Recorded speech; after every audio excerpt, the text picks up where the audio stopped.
Dans cette vidéo, on va voir comment on écrit des histoires virales dans une niche qui peuvent nous rapporter des opportunités business. On va analyser un profil sur LinkedIn d'une personne qui s'appelle Faisal Belmadi. Et en fait, j'ai trouvé son profil extrêmement intéressant parce qu'il a un format de contenu qui répète presque tout le temps. Et ce qui est encore plus intéressant, c'est que ce format, il y a des contenus qui font plus de 5000 réactions et il y en a qui font moins de 20 réactions. On va analyser euh, la métrique de succès, l'engagement, mais on va l'analyser d'une façon qui va nous permettre de comprendre aussi comment faire d'autres choses, comme avoir plus de clics, plus d'inscriptions sur une newsletter, plus de lecture, donc un meilleur temps de lecture, des achats. C'est exactement les mêmes phénomènes psychologiques euh, que pour augmenter l'engagement.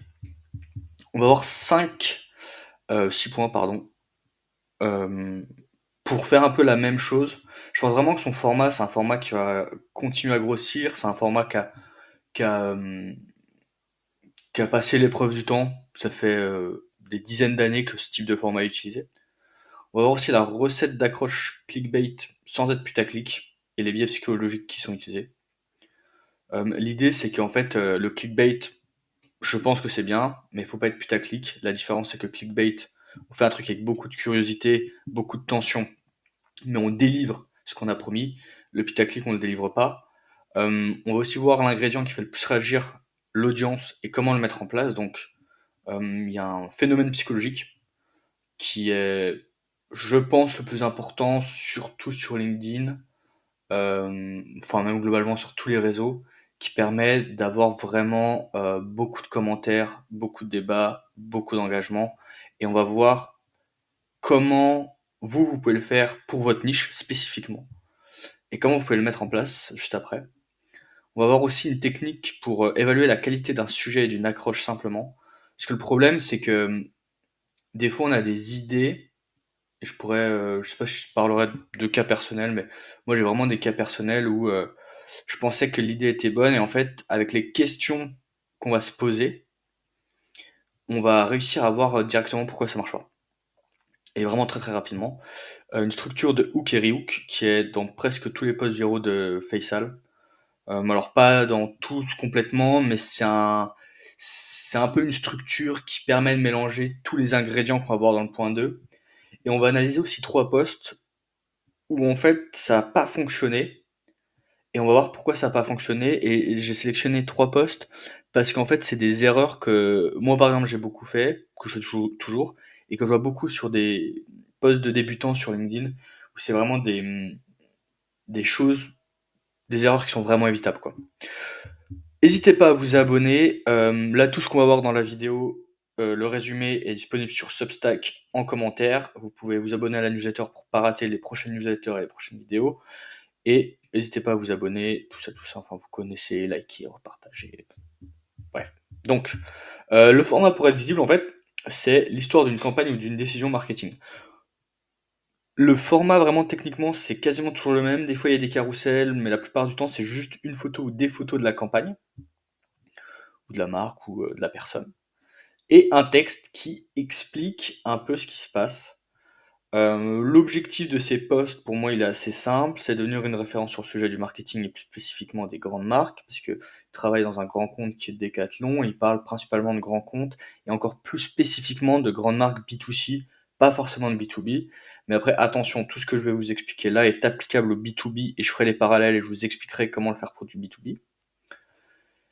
Et en fait, pourquoi c'est un bon format? C'est que c'est un format qui est intéressant, parce qu'on peut mettre tous les ingrédients pour un format viral et qui convertit.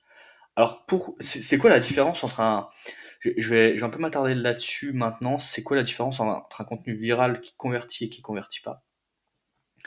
Un contenu viral qui convertit pas, c'est juste un truc où il y a beaucoup d'émotions, il va y avoir de la réaction, mais on peut pas faire le lien avec ce qu'on vend, ou on peut pas faire une association qui est intéressante d'un point de vue branding pour ensuite vendre. Je vais vous donner un exemple.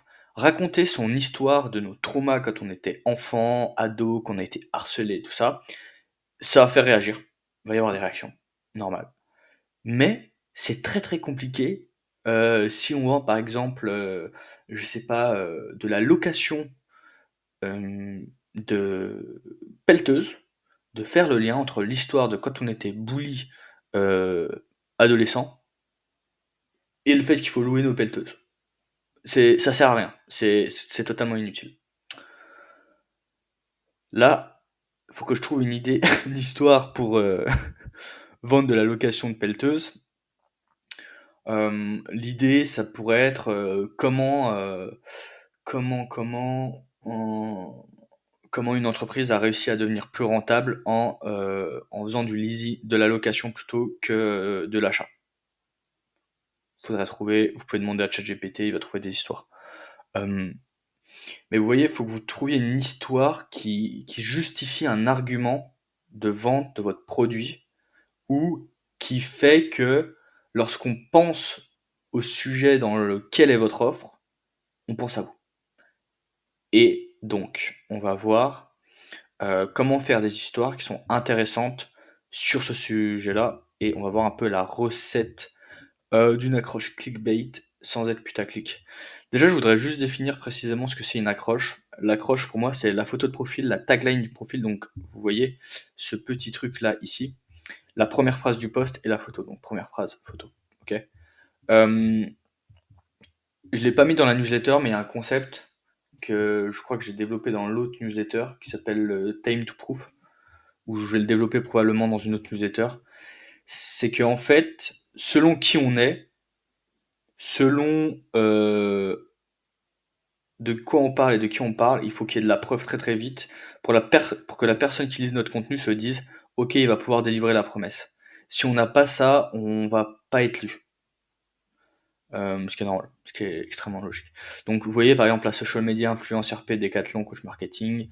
Bon, en vrai, il a de la preuve directe déjà dans la tagline. Mais après, on va voir plus en détail pourquoi ça a marché. Donc là, voilà, ils ont banni les 18-25 de leur campagne anniversaire, le pari audacieux de Burger King, et là on voit une compilation de 3 pubs de Burger King. Vous avez le lien du post juste ici. Le post il a été publié 2 fois, là j'ai mis la première fois, et alors peut-être plus, même je sais pas. La première fois c'était un énorme succès, vous pouvez voir les réactions. Alors non, là j'ai mis que la deuxième fois. La première fois c'était vraiment un gros succès, je crois qu'il a eu 2800 likes ou quoi. Vraiment c'était beaucoup. Et le deuxième, moi, même si c'est excellent, 305, c'est dû à la baisse du reach. Il y a une baisse du reach sur LinkedIn, vous savez sûrement. Mais ça reste toujours un score extrêmement honorable, hein. Vraiment c'est énorme. Le premier élément qui est commun à tous les posts de Faisal, c'est l'utilisation d'une marque connue. 100% des posts storytelling, alors il en a quelques autres, et on verra les erreurs plus loin où il y a des exemples comme ça, il parle d'une marque connue, ou d'une personne connue. Donc ça utilise deux biais psychologiques, c'est le biais de familiarité et le biais d'autorité. Le biais de familiarité, en fait, c'est quand vous avez quelque chose qui est connu, euh, ça va tout de suite plus vous intéresser qu'un truc pas connu. Et aussi, alors je l'ai pas mis, mais on peut mettre un peu de effet de halo, c'est-à-dire que chaque marque a elle-même des éléments auxquels notre cerveau est associé. Vous voyez, par exemple, Burger King, on pense de fast-food, on pense Pepsi, on pense à d'autres marques, on pense burger, on pense manger, on pense voilà des trucs qui sont plutôt agréables. Et il y a en fait, chaque mot, chaque élément de langage dans une phrase, si on veut être bon en copywriting ou en message, il faut qu'il y ait un maximum d'associations, il faut qu'il y ait un maximum d'images. Donc, le biais de familiarité, c'est que ça va tout de suite plus nous intriguer que un, un truc qu'on connaît pas. Et le biais d'autorité, c'est que vu que c'est une grosse marque, on va se dire, ok, donc ce qu'ils font, eh bien, il fonctionne. Ce qui est pas, c'est un biais, hein, c'est pas forcément le cas, mais ça rajoute de la preuve. Ce que je vous disais juste avant, c'est le time to prove, c'est la vitesse à laquelle on va mettre de la preuve pour prouver qu'on peut délivrer la promesse du poste. Donc là, il commence beaucoup de ses posts par le nom de la marque. On va voir dans le post d'après où j'ai une critique un petit peu, je pense que c'est une petite erreur de commencer par le nom de la marque qui va suivre, qui est pas très bonne. Le second élément, c'est les émotions. Donc il y en a deux, la négativité et l'audace. Ils ont banni les 18-25. On se dit, ah, ok, il y a quelqu'un qui a été exclu. Banni, c'est un mot qui est connoté, euh, qui est assez fort au niveau émotionnel. C'est pas, ils ont enlevé, ils ont exclu c'est un peu plus que enlevé, mais banni, c'est vraiment, on est banni, quoi. On est exclu complètement d'un groupe, d'une cible. Un pari audacieux, je trouve ça intéressant le audacieux parce que juste un pari, ok, et audacieux, je trouve que ça rajoute de la couleur et je pense que ça améliore encore, ça améliore encore l'émotion de cette phrase. On va développer l'émotion plus loin dans le quatrième exemple. Euh, et aussi, c'est utiliser un troisième levier psychologique qui est la surprise. La surprise, c'est vraiment une émotion qui est très très bonne. C'est une des meilleures émotions ou une des choses qu'il faut mettre le plus dans vos contenus. Pourquoi? Parce que la surprise, c'est ce qui déclenche de la dopamine. Alors attention, il faut que ça soit surprenant mais pas dangereux. Parce que quand ça surprend et que c'est dangereux, vous libérez plus du stress. Même si vous pouvez l'utiliser pour générer de l'urgence. Mais la surprise, c'est un petit peu l'émotion de base, l'élément de base qui va générer soit du plaisir de la dopamine, soit ce qu'on va appeler du FOMO, Fear of Missing Out, de l'urgence qui va donner envie de prendre une décision plus rapidement. Pourquoi c'est surprenant? Parce que, alors ça c'est mon interprétation, c'est peut-être pas spécialement vrai, mais je pense être dans le juste. C'est qu'en fait, quand on pense à un segment de marché B2C, on se dit, enfin pour un fast-food, on pense pas du tout aux anciens, aux plus de 70 ans, on pense plutôt aller aux 15-45, je dirais, un truc comme ça.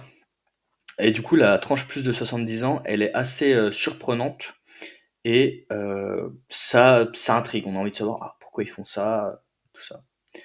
Donc voilà, en voyant la tranche, on se demande pourquoi ils font ça, est-ce que ça a marché. Là, les trois ingrédients, alors c'est ceux que j'ai notés rapidement, il y en a peut-être d'autres, vous pourrez me dire en commentaire si vous voulez.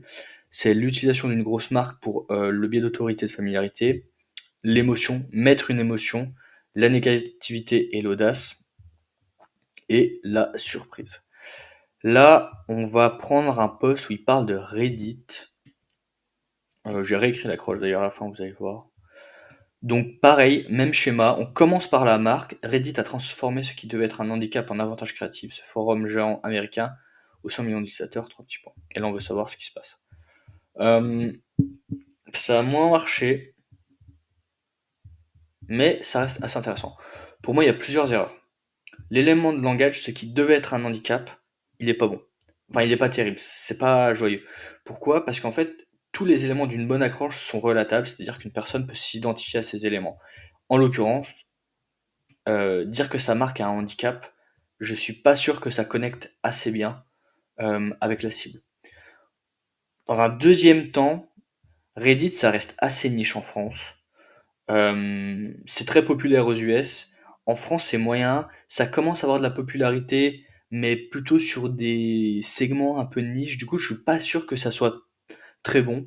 Après, ce qui est intéressant, c'est la structure de l'accroche. C'est grand nom à transformer un frein, problème en réussite. Ça marche. Enfin, vraiment, il faut que ça soit, enfin, ça fonctionne. Mais il faut que justement transformer un handicap qui est le frein, le problème, c'est pas terrible. Donc ça, petit bémol. La deuxième phrase aussi, elle a un autre élément qui est intéressant, c'est on met un gros chiffre qui attire l'œil. Les gros chiffres, ça attire l'œil, ça fonctionne. Et ça rajoute de la crédibilité. 100 millions d'utilisateurs, c'est beaucoup. On se dit, ok, il y a quelque chose qui se passe, il y a un momentum, tout ça. Euh, Moi, j'aurais inversé les attributs pour mettre d'abord de la preuve, générer de l'intérêt, et ensuite donner le nom. Ce forum avec 100 millions d'utilisateurs aux US se développe en France en utilisant ce qu'il y a de plus sombre chez ses utilisateurs. Là, j'utilise aussi un biais de négativité et un peu de secret. C'est-à-dire que en fait, la question que là la personne va se demander, je pense en lisant cette accroche, c'est c'est quoi le truc le plus sombre qu'ils utilisent chez l'utilisateur. On a envie de savoir. Euh, et en l'occurrence, en fait Reddit, c'est vraiment le forum où les gens posent toutes les questions les plus horribles, quoi. Vous voyez, je reste avec mon mec pour son chien, je suis horrible. C'est horrible comme question. Je sais pas vous, mais moi je trouve ça atroce. Donc ici les éléments, la surprise, on transforme un handicap en avantage, le nom d'une grosse marque, un gros chiffre pour créer de la preuve. Celui-ci, comment Back Market a transformé un événement national en argument commercial imparable, je trouve super intéressant. Parce qu'en fait, pour tout vous dire, pour préparer le boss, ce que j'ai fait, c'est que, vous voyez, je me mettais comme ça sur le poste et je me disais, ok, est-ce que ça a marché, est-ce que ça a pas marché? Et j'essayais d'estimer les tranches de réaction. J'ai remarqué ces posts, on va dire, il y a trois tranches. T'as ceux qui ont bidé qui sont en dessous de 40 réactions. 40 réactions pour lui, c'est une moyenne basse, parce qu'il a un gros profil, il a de l'engagement qui est élevé d'habitude. La moyenne, on va dire, entre 100 et 500 réactions, 600 réactions. Et vraiment, ce qu'on appelle des outliers, c'est les trucs qui sont partis ultra viraux, plus de 1000 réactions, plus de 5000 réactions. Et moi, je me suis dit, celui-là a été un four complet. Sauf que, pas du tout. 1255 réactions, 29 commentaires, 12 republications. Et je me suis dit, ok, c'est dans ces moments-là qu'il faut qu'on regarde euh, pourquoi ça a marché. Pour moi, il y a les éléments classiques, le gros nom, back market, c'est une marque qui est connue, la transformation, un événement national en argument commercial, la surprise, on ne s'attend pas à transformer les résultats du bac en argument commercial, on le voit en fait ici, que qu'on parle des résultats du bac, et puis c'est écrit là les résultats du bac. Mais on a deux nouvelles techniques ici qui sont un peu plus claires. La curiosité, alors en relisant le truc, je me dis que c'est un peu tiré par les cheveux la façon dont j'interprète la curiosité ici, mais en fait, il y a un élément de langage dans l'accroche. Si on se dit que la personne lit l'accroche, lit le truc, la curiosité, parce qu'en fait, il va donner le mot un événement national. Il va pas dire les résultats du bac. Comment Back Market a transformé les résultats du bac en argument commercial imparable. Un événement national, je pense que c'est intéressant. Il y a aussi peut-être tout le truc de événement national, les gens ont différentes interprétations de ce qu'est un événement national, donc ils vont se demander, ah ok, comment Back Market a pris un événement national en argument commercial, et surtout c'est quoi l'événement national? On a la réponse juste après, mais en même temps ça répond pas à toutes les questions. Le principe de la curiosité, c'est qu'il faut réussir à trouver des accroches avec des éléments de langage, une configuration qui fait que on ne peut pas donner toutes les réponses directement. Donc là, première question, c'est quoi l'événement national? Ah, c'est ça, mais du coup, comment il a transformé ça? Comment ils ont transformé ça en argument commercial? Et après, dans l'histoire, on déroule le truc. Et le newsjacking, c'est le levier, je pense, le plus puissant pour être viral, parce qu'en fait, on capitalise déjà sur une zone d'attention existante. C'est-à-dire quoi? C'est-à-dire qu'il y a un sujet qui intéresse tout le monde, on sait qu'il y a de l'intérêt, on capitalise là-dessus. Un des critères que j'ai remarqué, c'est d'être un des premiers à en parler d'une actualité ou d'un sujet. La technique en France qui est assez simple pour faire ça, si vous regardez ce qui buzz aux US, vous en parlez. Voilà. Il y a toujours un petit temps de latence, donc regardez ce qui buzz aux US et vous en parlez. Là, en l'occurrence, le sujet qui était chaud, c'est les résultats du bac. Et parler du coup d'une publicité qui utilise cet événement augmente les chances de partir viral. On peut donc ajouter ces éléments à notre liste d'ingrédients du post viral. Là, on a un combo, c'est un de ces posts les plus viraux, surtout après la baisse du reach de LinkedIn. Là, vous voyez, il a fait 4576.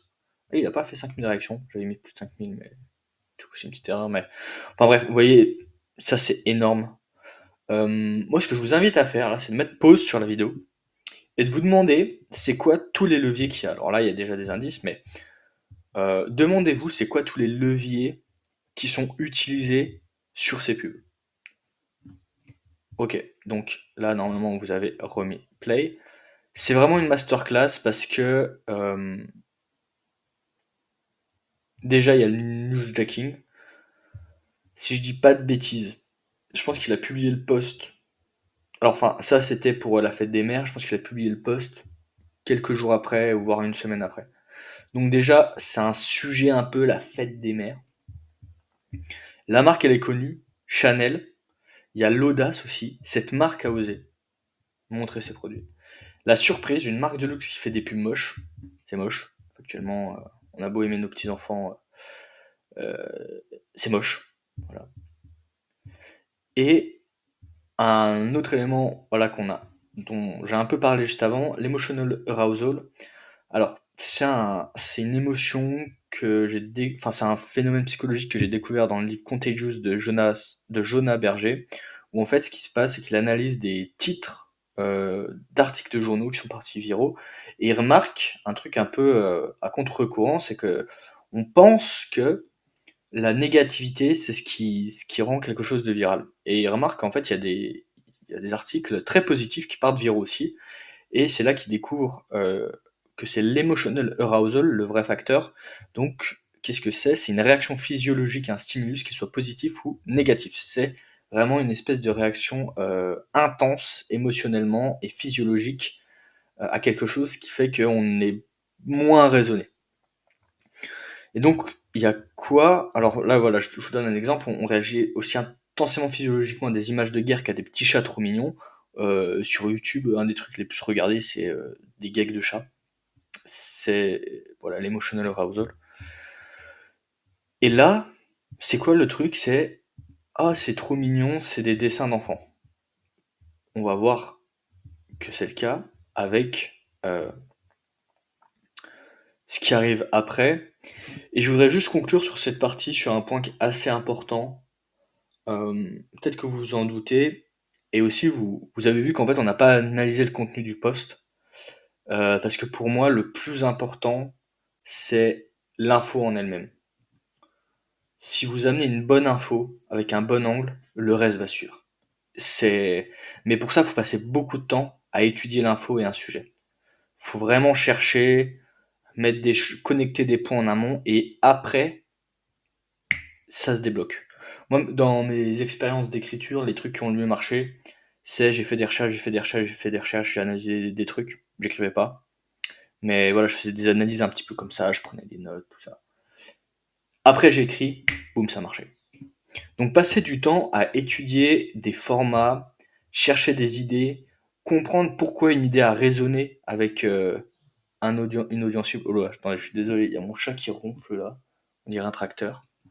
Mais voilà, étudier les idées, pourquoi ça marchait sur telle audience, et c'est un peu ce qui arrive après sur le point qui arrive après, c'est qu'en fait, l'emotional arousal, c'est l'ingrédient qui fait réagir les gens. Mais du coup, on se dit, ok, comment on fait? Est-ce qu'il y a des émotions qui fonctionnent plus que d'autres ou pas? La réponse, c'est oui. Euh, alors, j'ai plus la liste des émotions, mais je pense pas qu'avoir la liste des émotions, ça soit utile. Pourquoi? Parce que c'est pas concret. Je vais vous donner un exemple. Les Américains ont une émotion qui s'appelle le O. C'est une espèce de sensation où on voit un truc gros et impressionnant, on se dit waouh, vraiment c'est le waouh. L'émotion, le truc le plus commun peut-être que vous pouvez avoir, c'est quand vous rentrez dans une cathédrale ou dans une basilique, dans une grosse église, enfin donc une cathédrale quoi. Ça fait c'est il y a cette sensation de grandeur, de waouh, il y a cette sensation en fait. Enfin, pour moi, je sais pas pour vous, mais je pense que c'est un truc qui est relatable à beaucoup de personnes. Donc en fait, ce que vous allez faire, c'est que vous allez regarder un post, et vous allez regarder les commentaires, et vous vous demandez pourquoi il a commencé ça, et c'est quoi euh, l'info qui l'a fait réagir. Il y a une erreur de ponctuation là, hop, boum. Là, si on prend les exemples du post, celui-ci, alors j'ai recopié des petits commentaires.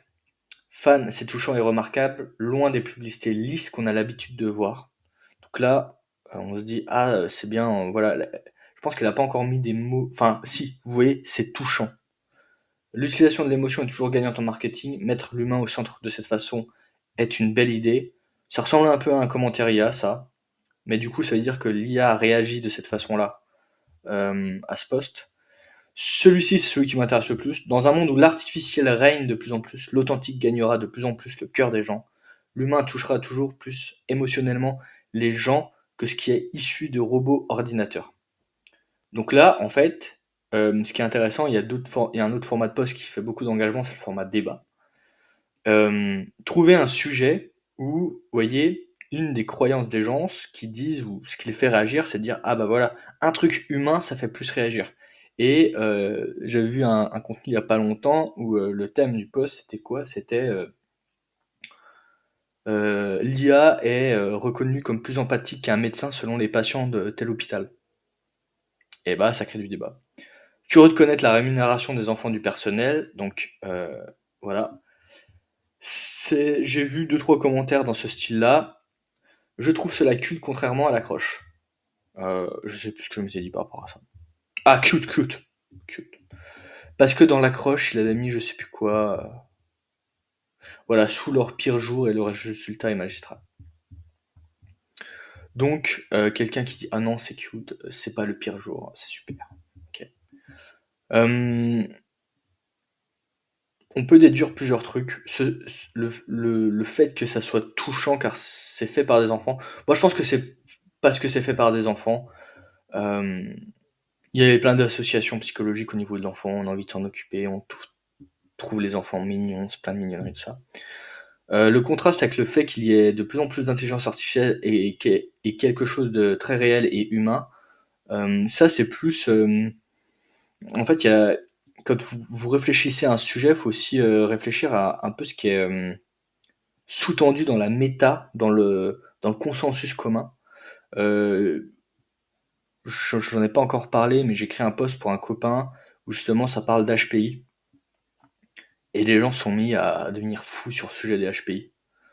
Donc vous voyez, on sait que HPI c'est voilà, un truc qui fait réagir, machin. Comment on peut l'utiliser pour gratter de l'engagement, avoir des et après voir à quel point vous êtes à l'aise sur le fait d'avoir des haters. On peut imaginer des accroches que je trouve assez borderline, comme la technique d'HPI pour apprendre 10 fois plus vite sur X sujet. Là, je pense qu'on peut avoir des gens qui vous rentrent dedans, mais ça fait de l'engagement, ça fait du reach. La haine est une émotion qu'on peut exploiter. Donc, à vous de voir à quel point vous êtes à l'aise là-dessus. Et du coup, autre sujet, vous voyez, la rémunération des enfants. J'ai noté idée de poste pour un avocat. Si vous êtes avocat, vous pouvez surfer là-dessus. On se dit, bah ok, c'est les enfants qui ont fait ça. Est-ce qu'ils ont le droit? Est-ce que légalement c'est ok ou pas? Je pense que là, on a un post extrêmement viral. Je pense que c'est une idée qui peut être très très virale. Et dire que c'est mignon, donc tous les trucs mignons, trouver des sujets mignons. Voilà. D'ailleurs, ça marche, on voit. Alors, je cautionne pas spécialement, mais toutes les personnes qui mettent en avant leurs enfants dans leur post, en mode comment je gère ma vie de famille avec mon entreprise, patati patata, ça marche, ça fonctionne. Maintenant, est-ce que vous êtes à l'aise de mettre des photos de votre enfant sur Internet? Ça, c'est à vous de juger. Donc, essayez d'ajouter ces émotions, d'analyser des posts, les émotions qui ont fonctionné ou pas dans d'autres posts et de voir comment vous pouvez les intégrer. Ou, quand vous analysez un sujet, vous cherchez un sujet, est-ce que il y a ces éléments émotionnels dedans ou pas qui vont générer de la réaction? Typiquement sur le truc de l'intelligence artificielle et l'humain, tout ça, là, un dernier thème qui était parti très très viral, c'est une étude du MIT qui disait que utiliser ChatGPT, ça rendait débile.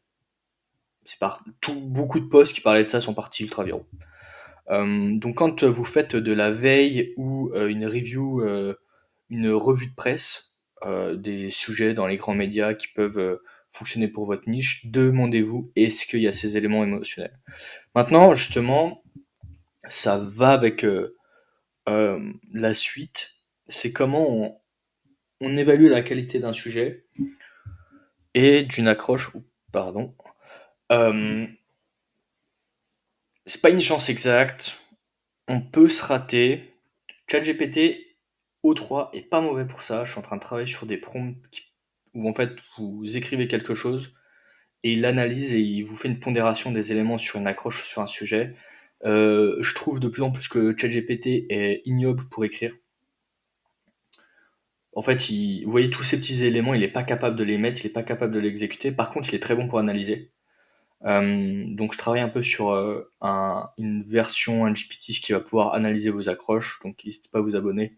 Comme ça, quand ce sera prêt, je vous le partagerai. Donc, comment on fait pour évaluer la qualité d'un sujet, d'une accroche simplement? En fait, il y a des questions, c'est qu'est-ce qu'il y a comme bénéfice pour l'audience de lire ce contenu? C'est vraiment, pour moi, l'erreur numéro 1. Faut pas confondre euh, qualité du style et qualité du contenu. Ce que j'entends par là, c'est que il y a des personnes qui écrivent bien, stylistiquement c'est joli, les mots sont beaux, machin, nanana, mais pour l'audience, il n'y a rien. Donc c'est joli, mais les gens s'en foutent. Donc demandez-vous toujours dans l'accroche, qu'est-ce que l'audience va obtenir dans ce contenu? Est-ce que les mots utilisés ou les éléments de langage sont relatables? C'est ce que je vous disais tout à l'heure avec Reddit. C'est est-ce que essayez de vous demander Reddit, combien de personnes connaissent ça par rapport à McDo? Vous voyez? C'est pas le même nombre de personnes, donc c'est pas le même potentiel viral. À quelle question du monologue interne de ma cible je réponds? C'est un peu la même chose que la question 1, mais d'une manière plus précise, et c'est si vous êtes bon sur cette troisième question, vous allez plus convertir. Pourquoi? Parce qu'en fait, le monologue interne, j'en parle dans ma précédente newsletter, n'hésitez pas à aller checker. Euh, c'est globalement toutes les questions que se pose votre cible sur le sujet dont vous parlez. Par exemple, est-ce que les pubs de McDo fonctionnent? Je sais pas, moi je fais du marketing. C'est une question que je me pose. Ou comment McDo calcule le retour sur investissement de ses pubs? C'est une question que je me pose. Comment les marketeurs de McDo décident de savoir s'ils vont investir sur telle chose en marketing ou telle chose? C'est une question que je me pose. Donc, et je suis marketeur, donc je sais que ça, c'est des questions qui sont dans mon monologue interne. Et à des personnes qui font du marketing, je pense que c'est des questions qui vont se poser. Vous voyez, ça peut être des sujets intéressants. Est-ce que l'image, elle est concrète? On va voir ça un peu plus loin avec une image qui est pas concrète, à mon sens, sur un post et pourquoi ça n'a pas fonctionné. Quand je parle de l'image, c'est qu'il faut que le bénéfice, le problème, la douleur, soit vraiment concrète. Est-ce qu'il y a un secret? Le secret, c'est est-ce qu'il y a une info qu'on n'a pas? Un des leviers les plus intéressants, et ça revient un peu avec la surprise et tout ça, c'est pour moi les meilleurs copywriters, c'est ceux qui arrivent à rendre le hasard rationnel. C'est-à-dire qu'on va se dire ah mais non mais là c'est bizarre, c'est de la chance, c'est du hasard tout ça. Et là ils mettent une explication logique là-dessus et là vous gagnez instantanément la confiance de la personne. Donc donnez des secrets. Et c'est quoi l'émotion? On revient au point d'avant, vous cherchez des émotions qui fonctionnent, pourquoi ça fonctionnait, et est-ce que là il y a une émotion qui est intéressante pour la personne. Donc maintenant on va voir la structure de hook et de rehook qui fonctionne. J'ai repris le truc de Burger King, et en fait c'est hook avec de la curiosité et de la surprise, donc vous pouvez revoir l'analyse de l'accroche, et un bold statement. La génération Z n'est plus à la mode. Ce n'est pas moi qui le dit, mais Burger King dans cette campagne qui fêtait ses 70 ans. Comment rester innovant et célébrer après tant d'années? Euh, En fait, un bold statement, c'est quoi? C'est juste une déclaration à contre-courant du consensus. Donc là, en l'occurrence, la génération Z n'est plus à la mode. C'est pas tellement à contre-courant du consensus, mais disons que ça irrite un peu, ça frotte un peu. Et ce qui est important dans les bold statements, c'est qu'il y ait une preuve que ça soit vrai. Ça sert à rien de dire des trucs à contre-courant s'il n'y a pas de preuve concrète. Si vous n'êtes pas une autorité, il faut que vous trouviez une preuve externe à vous que vous empruntiez. Comme tout ce qu'il fait dans ses posts, même si c'est boldy, que c'est contrarian et tout, il y a une preuve. Là, vous avez globalement tous les ingrédients pour trouver des bons sujets, pour faire des bons sujets. Maintenant, on va voir, à mon sens, des erreurs, des choses qui n'ont pas fonctionné. Euh, voilà, là, le post, c'est l'artiste le plus écouté au monde applique ces trois principes marketing. Drake est l'artiste le plus streamé de tous les temps avec 107. Ça doit être 107 millions, milliards, je sais pas. 18 likes, 9 commentaires de republication. La photo est bien. À mon sens, elle est bien. Il y a une belle compo. Euh, où est l'erreur? En fait, l'idée, elle est bonne, mais elle est pas bien exécutée. Pourquoi? C'est le nombre de personnes qui veulent être le plus écouté au monde sur LinkedIn, c'est faible. Tout le monde s'en fout d'être le plus écouté au monde. Surtout dans le sens où là, être le plus écouté au monde, c'est sa musique. Donc, c'est pas intéressant. La réponse à qu'est-ce qu'il y a comme bénéfice à lire le post pour l'audience, elle est pas bonne. Ici, j'aurais essayé de tourner les bénéfices avec un résultat monétaire. Euh, et là, du coup, je fais deux réécritures. C'est Drake gagne X millions de dollars par mois car il utilise trois principes marketing. Drake utilise trois principes marketing qui lui permettent de gagner plus d'argent avec les streams que s'il vendait des CD. Celle-là, je suis pas certain du truc. Pourquoi? Moi, j'ai fait de la musique, du coup, je connais un petit peu l'industrie de la musique et globalement, en fait, à l'époque où il y avait des CD, il y a des musiciens qui arrivaient à devenir milliardaires. Michael Jackson, je crois typiquement, ou à générer des milliards. Et euh, le fait qu'il y ait eu les streams, ça a fait s'effondrer les revenus. Et donc, c'est surprenant comme information que les streams rapportent plus que les CD. Ici, un autre post qui a bidé, le summum du branding. Euh, Là, je l'ai mis juste pour réenfoncer le point. Le summum du branding, c'est. En fait, il y a deux points. Je sais pas si j'ai développé juste après, ouais, non. Le summum du branding, je sais pas s'il y a beaucoup de personnes qui veulent que leur entreprise, ça soit le summum du branding. Ça me paraît bizarre. Et l'autre truc, c'est que le summum du branding, c'est pas concret. On sait pas du tout ce que c'est.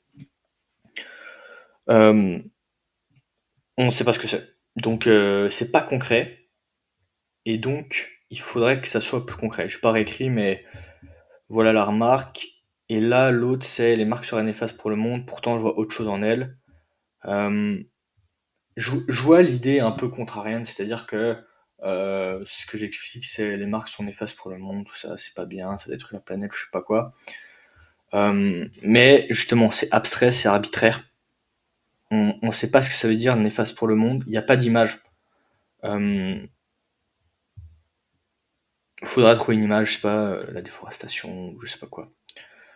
Une image plus concrète qui claque que là, les marques seraient néfastes pour le monde. Et aussi, alors il y avait un autre post qui avait pas trop marché où j'avais noté ça. C'est du conditionnel. Le conditionnel, c'est pas terrible. Comme pour avoir de l'impact, le conditionnel, c'est ouais, mais ça serait, je sais pas. Euh, le conditionnel, ça marche pas, c'est trop mou. Faut du présent. Le présent, ça marche mieux. Donc voilà, il faudrait une image plus forte et moins abstraite sur ce sujet. Donc, allez vous abonner à son profil. Je vais le mettre en description. Abonnez-vous à la newsletter. Et si vous voulez que je vous aide à créer du contenu, à devenir un leader sur votre sujet, on prend rendez-vous juste ici. C'est sur le Substack. Allez, à plus!